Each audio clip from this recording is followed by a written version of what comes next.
Assalamu alaikum qadırmenді көрермен. Біліп жер арнасына қош келдіңіздер. Орталық Азия.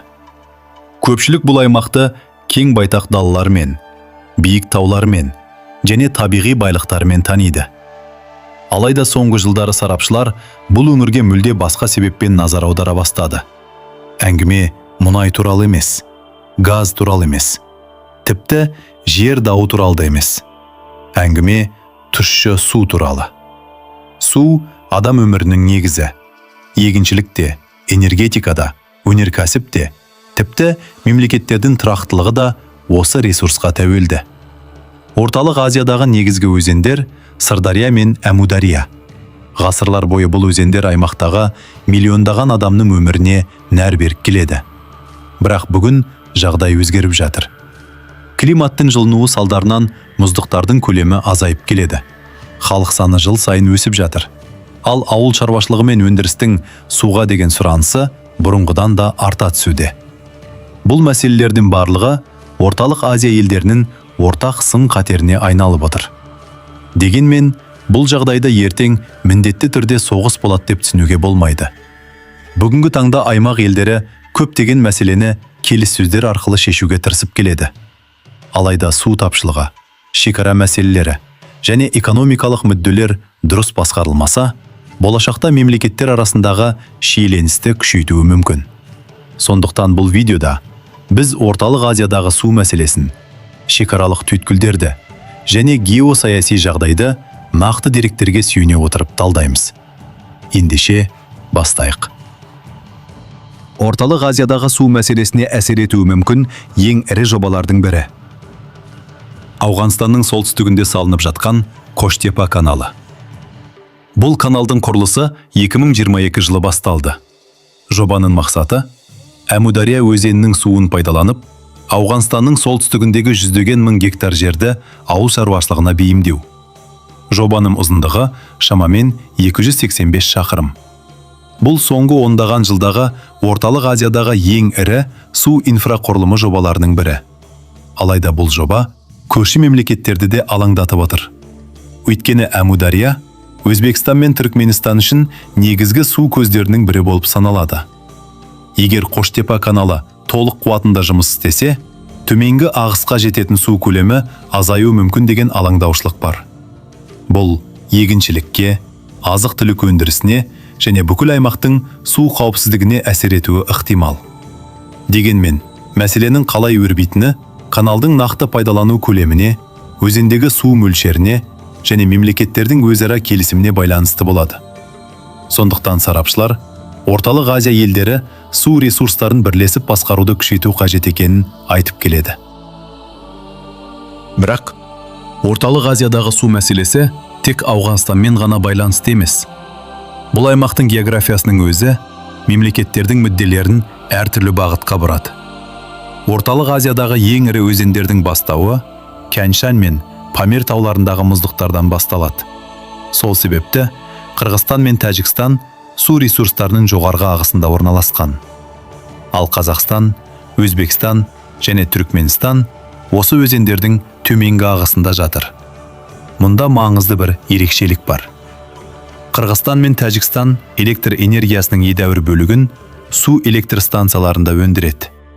Сондықтан қыс мезгілінде электрге сұраныс артқанда оларға көбірек су жіберуге тура келеді. Ал төменгі ағыстағы мемлекеттерге керісінше ең көп су көктем мен жазда қажет.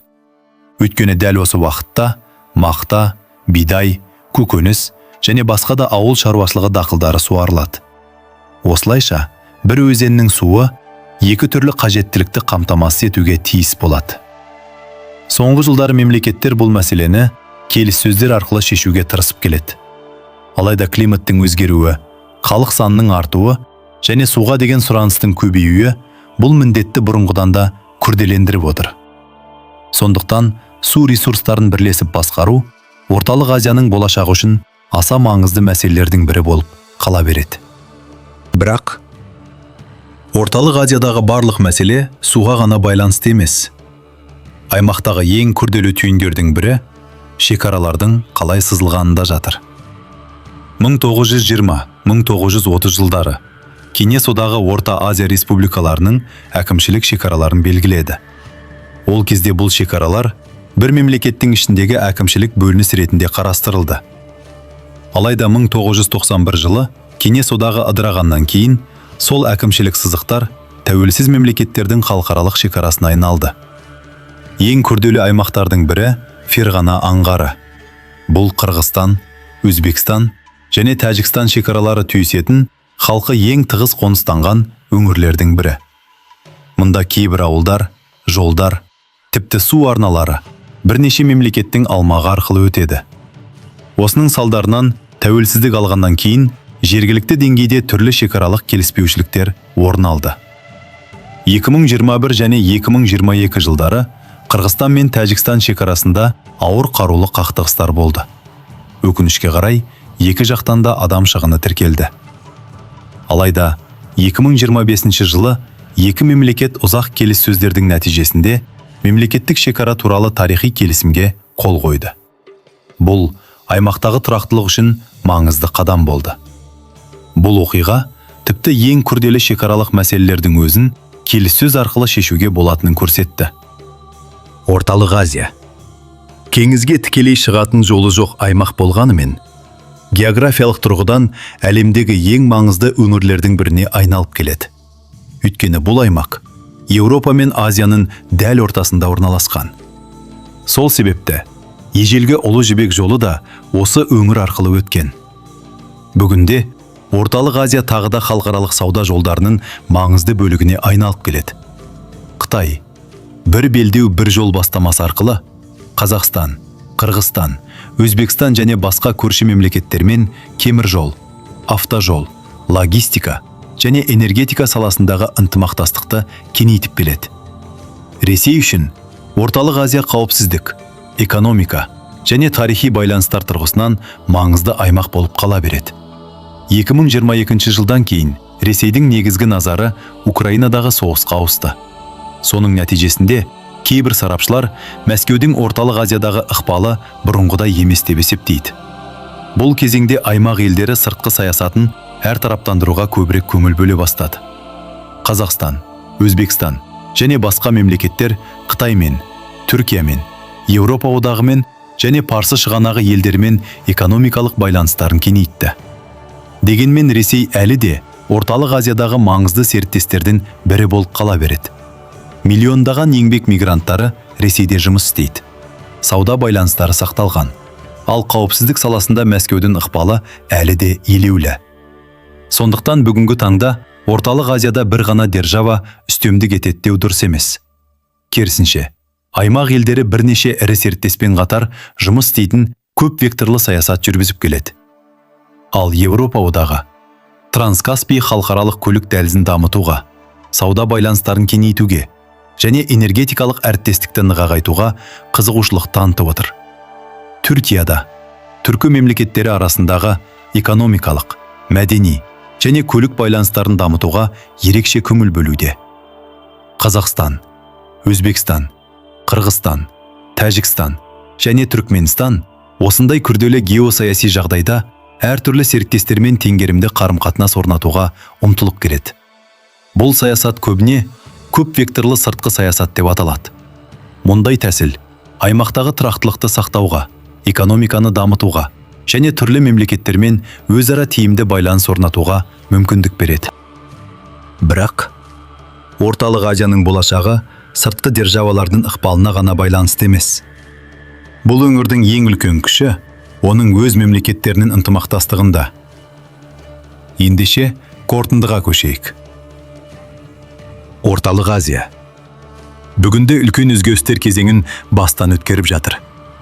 Климаттың өзгеруі, су ресурстарының азаюы, халық санының өсуі және геосаяси бәсекелестік аймақ мемлекеттері үшін жаңа сын-қатерлер туғызуда. Бірақ тарих бізге бір маңызды сабақ береді.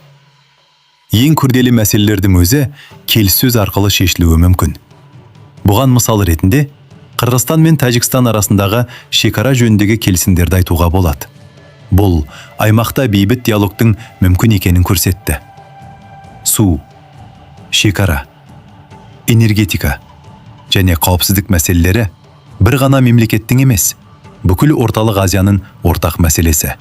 Сондықтан бұл қиындықтарды бірлескен келісімдер, өзара сенім және тұрақты ынтымақтастық арқылы ғана тиімді шешуге болады. Орталық Азияның күші оның табиғи байлығында ғана емес. Ең үлкен күші осы өмірде өмір сүріп жатқан халықтардың бейбітшілікке, ынтымаққа және өзара құрметке ұмтылуында. Болашақ қақтығыстар арқылы емес, ақылды шешімдер арқылы қалыптасады. Ал сіз қалай ойлайсыз? Орталық Азия елдері су мен шекара мәселелерін бірлесіп шеше ала ма? Пікіріңізді төменде жазыңыз. Егер осындай география, тарих және геосаясат тақырыптарындағы видеолар қызықты болса, Біліп жүр арнасына жазылып, видеоны лайк басып, жақындарыңызбен бөлісуді ұмытпаңыз. Келесі кездескенше, Аллаға аманат.